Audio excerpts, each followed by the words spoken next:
Imagine you're in 1904 in the newest building of Vienna, the Post Office Savings Bank, built for your idol Otto Wagner. You're there in order to send a letter to Paris, to Matisse, who 1 year later would paint Woman with a Hat, the origin of Fauvism and future vanguardist movements. Matisse had in 1907 a reunion with a traveler from Mexico called Diego Rivera, who after this meeting inspired many surrealist works in America with moralist movements. Vanguardist movements were key in the first part of the 20th century. They were the way people expressed how they felt about the Great War and the reflex of how society was functioning during this period. Tons of artists joined these movements.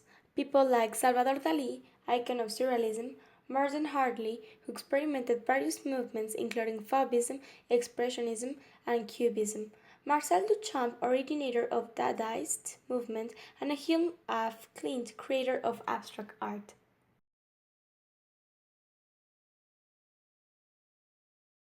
But vanguardist movements didn't limit to just plastic arts.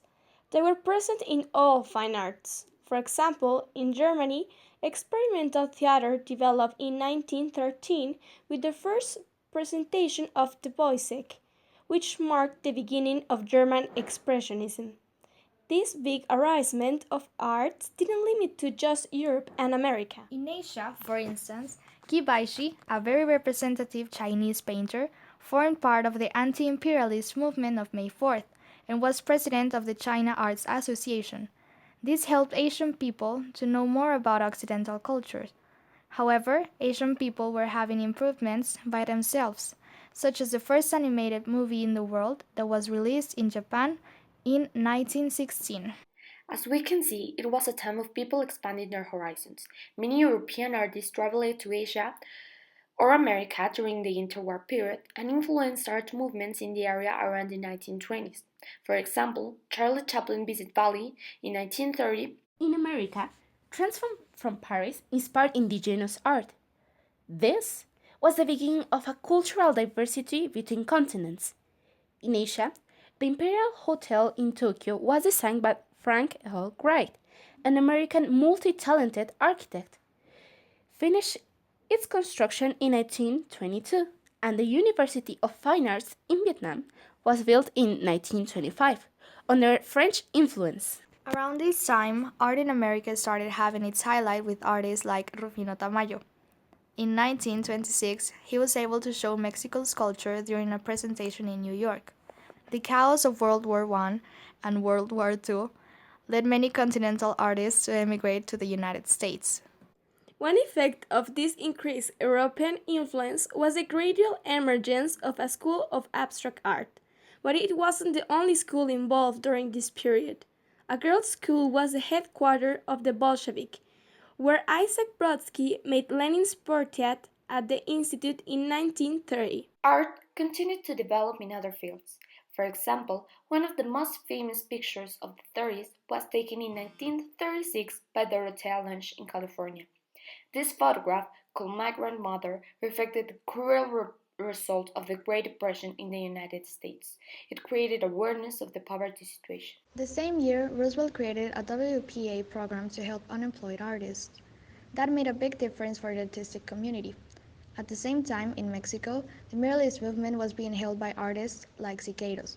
He influenced Mexican art with political and social statements through his own surrealist style. Photography developed considerably in the United States with artists like Lee Miller, one of the most iconic photographers during the Second World War.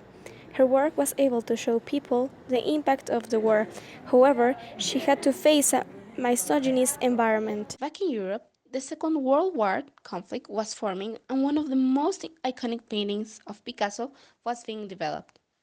Pablo Picasso was the most recognized founder of Cubism and influenced a great amount of artistic movements and revolutions.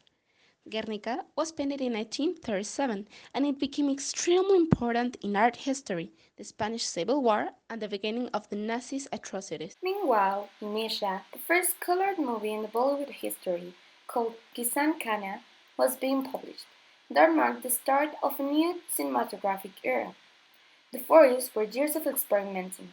In 1940, Isaac Brodsky department was turned into an exhibition of Russian artists. At the same time, Mark Rothko, Barnett Newman, and Clifford Steele created color fill painting in USA while they were experimenting in the abstract art. Along with new art techniques, artists from representative movements were developing of their own style. Such was the case of Jean Hans Arp, one of the founders of Dada and Surrealism. He was trying out sculpture around the 40s. His work was prized years later by the Venice Biennale Great Sculpture Award. Years later, the existentialist movement took place in Europe after The Thing and Nothingness was published. In 1847, in Italy, the main ideas of the spatialism movement were represented in the White Manifesto that managed to synthesize color, sound, movement, and space in a new art. Lucio Fontana, creator of Specialism and the Technical Manifesto of 1951, was able to show how real situations made art more impressive.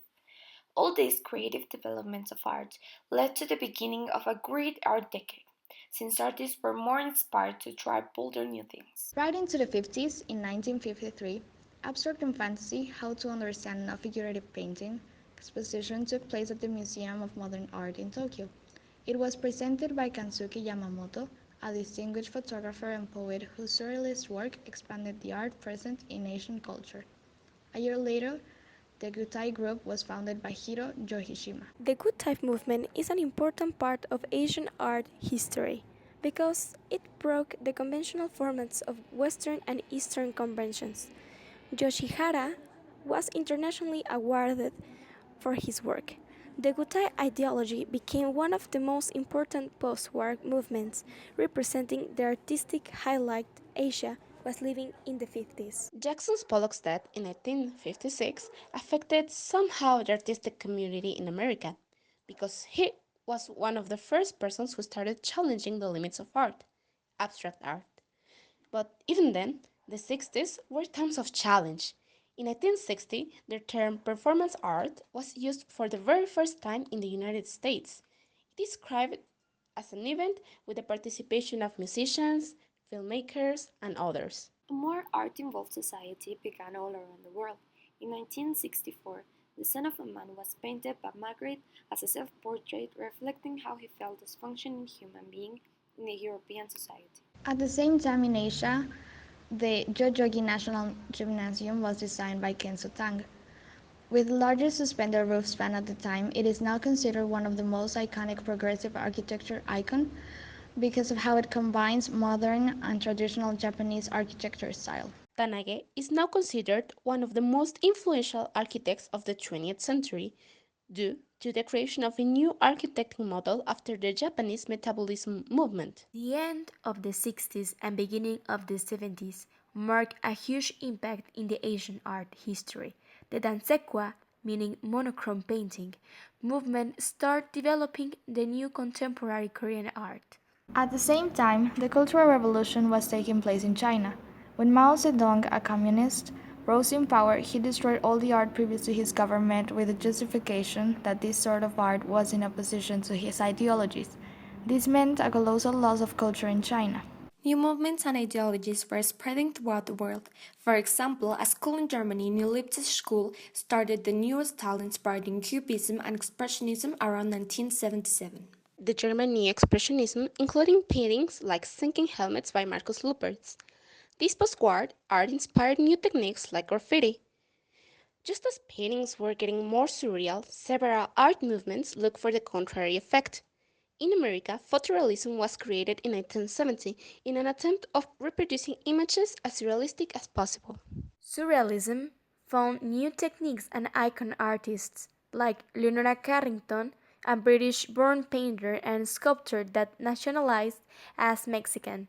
She presented her work in 1976 in the Museum of Modern Art in Mexico and started a new surrealist wave in Latin America. Art was a reflection of the social situation all around the world. Alfredo Jaar, in America, made Project Rwanda as a reminder of the genocide developed in that place. In the USA, it was taking place as the feminist and the Black Arts movement, founded by Amélie Baraka, with works such as The Liberation of Aunt Jemima, painted in 1972 by Beche Saar. The The objective of this art was to create awareness of the critical situation of certain groups of people. Such was the case of photography in Vietnam. Photographers like Catherine Leroy captured the horrible pictures that reflected the war was causing and made people react against the unfair conflict. The 80s start defining contemporary art as we know it nowadays. In 1981, the stencil technique for graffiti was created by Blake Lerat, one of the biggest representative urban artists of all times. As well as people like Mariana Abramovic, a performance artist who strengthened the interaction with the public, that started challenging the limits of arts. Back in Asia, Studio Ghibli, the most important animation studios, was founded by Hayao Miyazaki, setting the basements of contemporary art and filmmaking.